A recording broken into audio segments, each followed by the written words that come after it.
You can't see what's going on. Tell me what's going on. Aluminum, barium, strontium, 9O. What's going on? Aerosol crime. I'll tell you what's going on. The soil's depleted, as many nutrients as needed. What's going on? Conveniently, they got seeds that are resistant to the chemicals this rain. What's going on? Illegal wars worldwide. What's going on? The Bob Tuscan Show. Joining us now on the Bob Tuscan Show is David Parker and Dawn Lesser. They're the authors of a book called Why Germs Don't Make You Ill and Drugs Can't Cure You. It's right up our alley. I've had a great pleasure in reading this book, and it's not very long, but it is very to the point and has a lot of relevant information in it. They go by the pen name NOR. Why did you guys choose that pen name? Okay, well, the NOR stands for Nature of Reality, and the first book we wrote was about the nature of reality, and which people might be interested in. But one of the chapters, when we were writing one of the chapters, which was on health, we started looking into viruses. We just wanted to get a bit of background information. But because we'd already been writing and people knew us, we did courses on the nature of reality. We had discussion groups and forums and all sorts of things. And so people started to call us by the name of NOR. They just knew us collectively as that. So we just took on the name. And that was because that's what our first book was about. And then we just kept the pen name for any subsequent books that we've written. So that's really how it came about. It sounds like a groovy topic. The nature of reality, exploding the mind, body, spirit myth. We'll have to do another show on that. Jeez. Yeah, we'd love to. Very that's cool. Quite a big topic, that one. Oh, yeah, I can only imagine. So let me go ahead and read you the question that's on the back of your book here, and we'll start with this. Why hasn't the ever-increasing expenditure on sophisticated medical technology and the plethora of, quote, new pharmaceutical products brought a corresponding improvement in the prevention of cures and diseases? In the prevention and cure of diseases. A little bit different of a read there, but that makes more sense. Okay. Well, that's a good question, and obviously why we put it on the back of the book, because we were asking ourselves the same question. I mean, we've been around quite a long time, and we've seen both ourselves in the past and families and friends, have all sorts of serious illnesses, some of them fatal, thinking of cancer here. And I'm sure everyone has probably either got a family member or knows someone who's had it or even died from it. And this was one of the things that puzzled us, because we look both in the UK and America, this huge expenditure on so-called medical technology, medical science. And we couldn't understand why there was these spiraling costs and supposedly spiraling investments in medical technology, but no decrease in illness and no sort of improvements in sort of curing things, particularly... Right. As people even say, the common cold, they can't cure that, and they certainly can't cure cancer. And this puzzled us, and was one of the things that got us going to look into it. And we also found, that startlingly to us, as the more we researched it, that there's a term for deaths caused by the medical establishment, and it's called iatrogenesis. Which sort of, once people start having a special name for things, it all starts to look a little worrying. And in America, I think there's some varying figures that get put out, but, there's several 100,000 people a year die in America alone just from things that have gone wrong medically. And this is not from malpractice, as we say in a book. This is just from, straightforward operations or the use and correct use of prescription drugs, and yet hundreds of thousands of people are dying. And there's a similar pattern in the UK and, in fact, all of the Western world. And this is very disturbing. And we were really surprised that there's not more made of this in the press. But as we did more research, we started to find that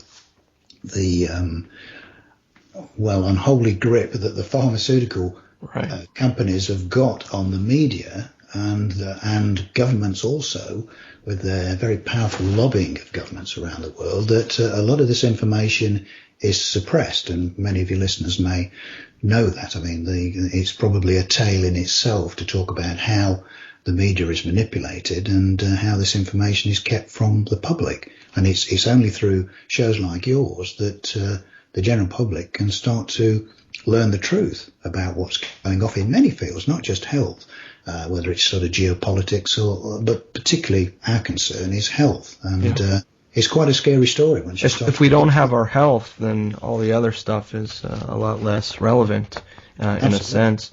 And, it's not just the media, David and Don. It's also the FDA here, a rogue government, quasi-government agency that goes with their guns and squashes and quashes people with actual cures and tells people, no, you can't talk about that, or you can talk about that. And there's complete conflict of interest because the pharmaceutical industrial complex is intermingled amongst the FDA and so on and so forth. And the media, you bring a quote here up in your book by Dr. Richard Moore. And this is a great one. He says, a lot of the problem is about money, power, and control. A medical industrial complex has succeeded in inculcating a pro-drug ideology in medical education and thus practice, and the government has gone along. There is an unholy alliance between the medical schools, the drug companies, and the politicians, a golden triangle that keeps this dysfunctional system going and prevents the American people from having the health they deserve. That's pretty well put, huh, Don? Yes, it is. It's extremely well put and brings in what you were saying about the FDA. I mean, all these agencies are connected together. I mean, the American Medical Association, all the medical associations, including in Britain as well, they have a complete clamp on what is allowed to be talked about. And as you were saying, anything else that's called a cure, even if it's something that's a natural kind of, just a natural herb even, nobody else is allowed to use the word cure, only the so-called medical establishment. And unfortunately, there is nothing in their pharmaceutical suitcase that actually ever cures any disease. I mean, they almost admit it, they don't have cures. They suppress symptoms, and unfortunately, when you start suppressing symptoms, you're creating a situation where those symptoms just go deeper and deeper into the body, and then the toxins have to come out at some later stage, and they usually create more serious symptoms. And right. Continually suppressing symptoms isn't making people healthy, and this is just so different from everything that's put out by the mainstream media. I mean, the other thing, of course, is not just the drugs, but vaccinations as well. I mean, they're just going to town on vaccinations for absolutely everything. One of the latest is a vaccination for basically for sickness, for babies being sick. There's a vaccination. Apparently, it's something else caused by a virus. And as we were saying, our research shows that viruses aren't the cause of disease, which is, why we titled the book, Why Germs Don't Make You Ill. It's quite amazing. They're going to have a vaccine for a ingrown toenail before we know it. I mean, it's getting crazier and crazier. Yes, I mean, almost anything and everything. Yes, you're right. I mean, they're looking for vaccinations for things that just don't make any sense.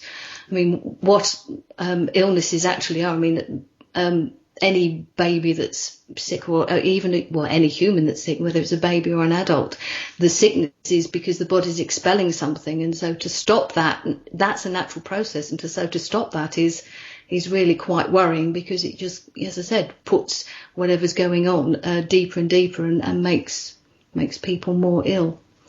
Right, and there's not enough look at preventative measures in that we got to stay healthy, we got to have the proper nutrients and whatnot, and with our food being genetically modified and with all sorts of additives. You touch on much of this in your book, between fluoride and aspartame and not enough of salt or too much salt or chlorine in our water supply. And I find it very interesting that the chlorine industry is one of the leading donors to the so-called anti-cancer foundations. Yes, that's amazing, isn't it? I mean, they're all just hand in glove, all the organisations, the industry, the alphabet soup agencies, as you know, they're often referred to. Yes, they're just all working together, and it isn't in our best interests or in, designed to help people regain and retain their health. It's absolutely amazing. It is. When we come back here in just a minute, we're going to take a break in a moment or two. I want to talk about the thesis as to why germs don't make you ill. You touched on it just briefly, Don, and you say we're expelling toxins in our bodies. And many of those toxins are in our environment, in our food supply, as I just mentioned. I know that metal toxicity is something that's heavy on people's minds, radiation, the list goes on and on and on.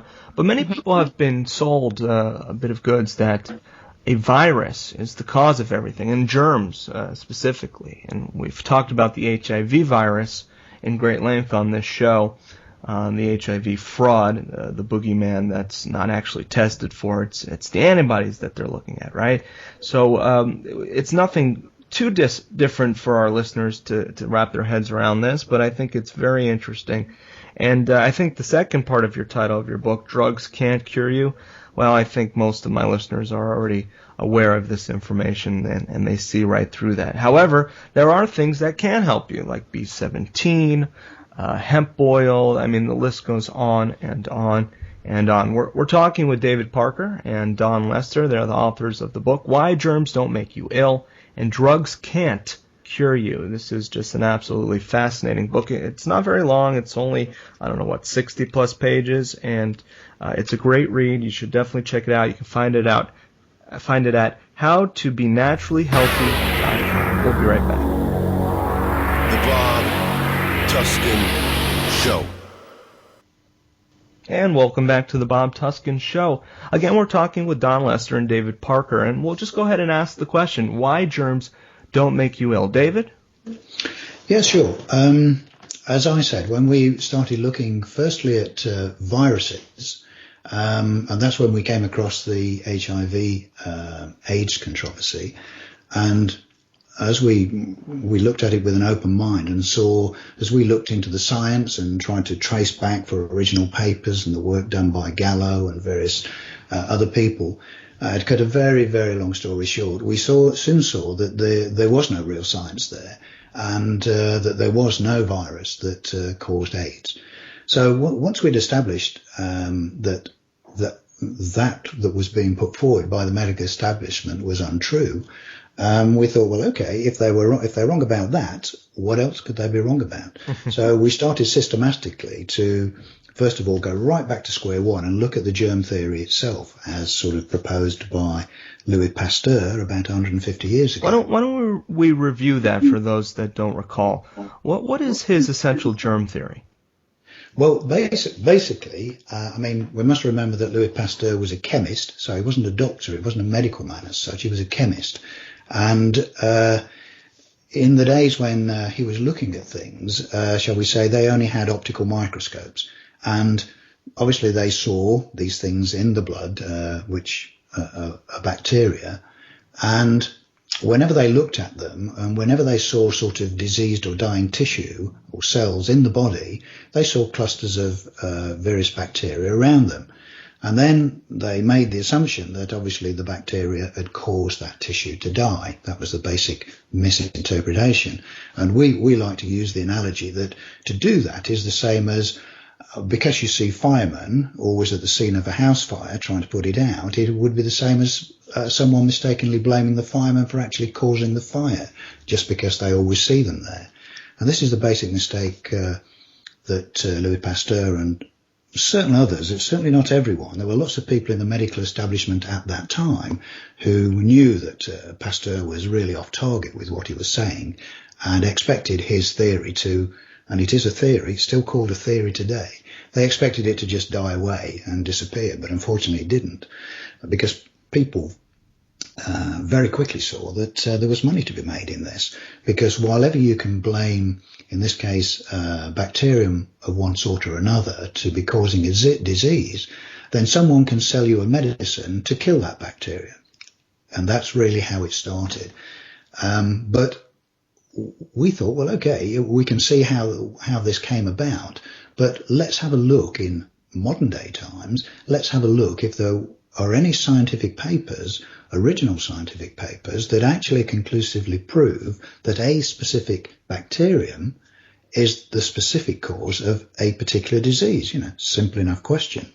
But surprisingly to us, in fact, shockingly to us, we could not find it, we could not find anyone else who could point us to it, either in the medical establishment, who got very cagey about it if you asked them. And we soon started to realise that they didn't exist. These original papers didn't exist. It was one assumption built upon another assumption. And as you mentioned earlier, medical training just puts those assumptions forward, that this bacterium or that bacterium causes this disease, but the science is not there. And as we moved on, we thought, well, okay, that's bacterium, and what about viruses? Well, of course, 150 years ago, when they only had optical microscopes, they couldn't see these things that are now called viruses because they were just too small. And about 1930, the electron microscope was invented, so then they could see these other little particles in the blood. And in the same way as with bacterium, they blamed them because whenever they saw them, they assumed that they must be the causes of these various other illnesses that they couldn't attribute to a bacterium. But again, it was the same mistake of firemen at the scene of a fire. And again, we still looked through to try and find original scientific papers, and in exactly the same way as people have now realised what a fraud the HIV the virus causing AIDS is, it appeared exactly the same for any other disease that you'd like to mention, which is attributed to being caused by a virus. There is no original paper that categorically proves that. So the whole edifice of the medical establishment is built on this same fraud. It's just extrapolate out from the fraud of HIV equals AIDS, and it's the same fraud that goes right through for any virus you like. But of course, there's so much money invested in it now with the pharmaceutical companies that they're making literally billions in selling worthless drugs, basically, to kill something that is not alive in the first place. Because that's one of the other fascinating things about a virus is, scientifically speaking, it's not alive. For something to be classed as alive, it has to meet certain criteria, and that is that it has to be able to reproduce, it has to be able to eat, it has to be able to excrete, and it has to have a certain minimum level of DNA. Well, the things that they call viruses doesn't meet any of that criteria. So effectively, it's a particle, it's a dead thing, and yet the medical establishment would have us believe that it causes, well, all of these great plethora of diseases, which they seem to invent something new every year. And the whole thing is basically a fraud. So if a virus is not the cause, then what is the cause? And we've touched on this briefly, and I think we should get into this in a bit of greater detail. Folks, we're just kind of scratching the surface. Much of this is in their book. Again, the book's called Why Germs Don't Make You Ill and Drugs Can't Cure You. It's at their website, howtobenaturallyhealthy.com, and it's got a whole plethora of good stuff in here. I'm flipping through it, reviewing some of what I had originally read, and you talk about polio, the avian flu, and then at the end, you provide solutions. And this show is extremely solution-oriented, David and Don. So I'd like to, at the end of our interview today, kind of wrap it up with, hey, okay, so yeah, we've been lied to by the pharmaceutical industrial complex. They've been, selling us all these poisons in our food and our so-called medicine. But what can we do? Because people do get sick. Sure. And, that is a reality we live in. that, even the healthiest people sometimes get sick. So the question is, what can we do? Can we be proactive with certain measures? Yes, we talked about that briefly. We can watch what we eat. And can we also deal with things in a way in which isn't going to further the problem? I mean, the first thing they want to do is give us antibiotics. Well, what about probiotics and stuff like that?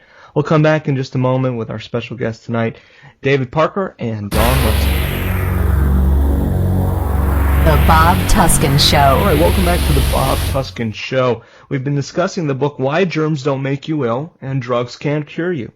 Now, Dawn, we talked a little bit about how the germ theory is a farce at best. And I guess the next obvious question is, well, then if germs aren't making you sick, what is? Well, there are lots of things, but we try to make things fairly simple to give people an idea of how to really look at it, and well, in the simplest possible way. And we really came down to what we call 3 factors.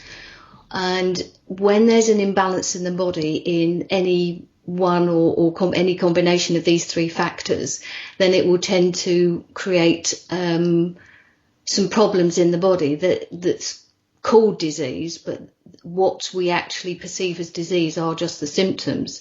And that's another of the problems, that when people have symptoms, it's seen as being a disease, but it's just what the body is doing naturally, because the body actually is a self-regulating organism. It's not a machine of different parts, and it has the ability to be healthy and remain healthy. So the 3 factors that we managed to really boil it down to are, the first is adequate nutrition, and I'm sure most people know what that sort of means, but it really is looking at absolutely everything you eat, drink, like you were talking about all the different toxins. And when you've got toxins in the food and the drink, of course, they reduce the amount of nutrients that the body's getting. So it really is important to have proper nutrition, and quite often nutrients are listed, or nutritional information are listed on different packets, and they're looked at in terms of the carbohydrates and the proteins and the fats, and they're not really nutrients. The most important nutrients really come from very basic plants, fruits, vegetables, the absolute, fruits from nature, really, the natural products. The second part of our, we call it triangle really, is reducing toxic intake. And some of them are, as you've said, the metal toxicities, which I'm sure a lot of people are familiar with. And they can come from all sorts of places. But one of the other points is the actual toxins that are put into the ground in the view of actually trying to create produce. I mean, whether it's GM or not GM, quite often various herbicides and fungicides, as well as fertilizers and those kinds of things are used.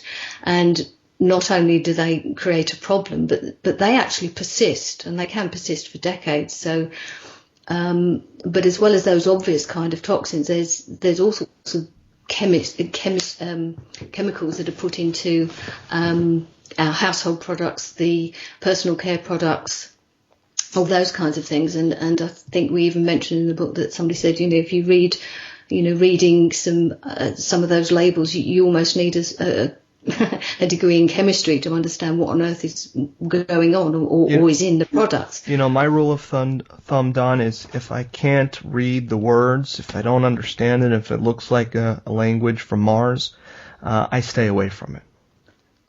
I think that's very good. That's probably not a bad rule of thumb. Keeping things as natural as possible. I mean, there are some companies that put out products that are called natural, but maybe only some of them are. So it really is back to looking at labels, and as people used to do a long time ago with the E numbers. Sure. And the third part is the emotional stress, and we know that stress can actually, give people problems. So yes, the emotional factor is important, and when people are under stress, it can certainly affect their health. And they're all, they're all connected. Our physical health can lead to emotional stress and vice versa. And we'll get to that because I want to touch on that a bit because I think it's something that's overlooked by many. But very important, and perhaps a look at your first book would help in a further focus on that topic. But let's touch on some of these toxins individually for a moment, and we'll just kind of do a quick overview of some of the main ones. David, my listeners all pretty much know about fluoride. Why is it so bad? Why are they so concerned about it?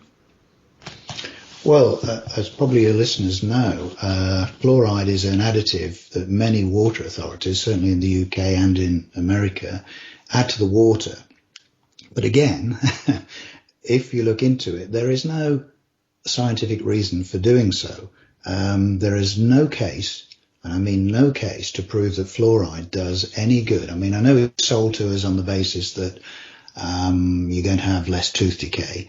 And that's the main thing that it's supposedly put into the water supply for. But that's just not proven. And there's lots of scientists that have done numerous studies into the efficacy of fluoride, and the results show that it does no such thing. So there is no improvements from having fluoride. But there has also been many scientific studies to show that it's a neurotoxin. And so it's very detrimental. So there's a good strong case to show that it's detrimental to human health, and no case to show that it's beneficial. So, it's a fairly easy decision from the public's point of view to say, well, we don't want it in our water, thank you very much, because it has no beneficial effects and it has proven to be harmful. As probably your listeners know, it's a byproduct of the aluminium industry. Mm-hmm. And they did, many years ago, did a great selling job, I think, on the American government because they normally had to pay a lot of money, the aluminium industries, to get rid of it as a toxin after they were facing many lawsuits from local farmers and various people because it was poisoning the land and making their cattle ill and various things like that. But over a period of time, they managed to do a complete turnaround and do a selling job on the American government, first of all, to actually say that it was a good thing to put into water because it was going to prevent tooth decay. Another one of those instances where PR triumphs over science, and there are many instances of that. There sure are. And something else you guys bring up in the book is sugar. And sugar has all sorts of detrimental effects on the body, and it's not just in sweet things. It's also the white flour and other things that turn into sugar, the carbohydrates. And one of the dangerous things about sugar is it's not actually the sugar, but the fake sugars, the artificial sugars. And we've talked to Dr. Betty Martini on that topic many times here. And she says that she had a call one night late from the FDA themselves. So I forget the official's name. And, he said, why are you coming after this aspartame? So what's your problem? She says, well, I know it's going to kill millions and millions of people. And he says, so what? That's what he said. So what? Oh, no. And that's the mentality of some of these individuals. They're eugenicists. They don't care if people die. They feel that that's a part of the process here. But Dawn, tell me, aspartame, what is the British pronunciation? Aspartame? No, aspartame. Well, you say aspartame too? Yeah, we say aspartame. Yeah. You say aluminium, which I love, and of yes. course here in the U.S. aluminum, right? Can I just say one thing though? Sure. When we talk about sugar, we are talking about refined sugar. Right. We're not talking about natural sugars that are found in fruits, which are all part of fruit. Because people say, oh, well, there's a lot of sugar in fruits. Yes, but they are natural sugars. The sugars that are detrimental are the refined sugars. Right. So white sugar, white bread. Yes. And then even the more refined, and these aren't even refined. These are monsters. Aspartame and these others are not even refined sugar. They're something else made in a laboratory. It is. I mean, one of the nasties about aspartame is that it breaks down to formaldehyde and formic acid, and formaldehyde is well, people know it as embalming fluid, or it's used in embalming, but it also, if people don't know, formaldehyde is sometimes used in vaccinations as well. So, they certainly don't care which way they put it in. But as well as the neurotoxic effect of aspartame, which Dr. Russell Blaylock we quote in our book, there are plenty of other studies that show aspartame has all kinds of detrimental effects and has even been linked to, or possibly linked to, MS. So MS sufferers may well be drinking lots of diet drinks in the hope that it's, not going to make them fat, and then finding out they get MS. Sure, and then the same can be said with diabetes. They've said now that, and this is even mainstream studies have come out and said, well, actually it only furthers your diabetes and it makes it worse. And they've even had a study that came out a year or so ago saying that people actually gain weight with the so-called diet sodas. So even the supposed benefits of these drinks and these sugars are very misleading. Here's something very startling, and you write this in your book. Drinking even one Diet Cola a day can produce significant genetic damage. Wow. Yeah. That's from Dawn mentioned him earlier, Dr. Russell Blaylock, and he's retired now, but he's still very active. But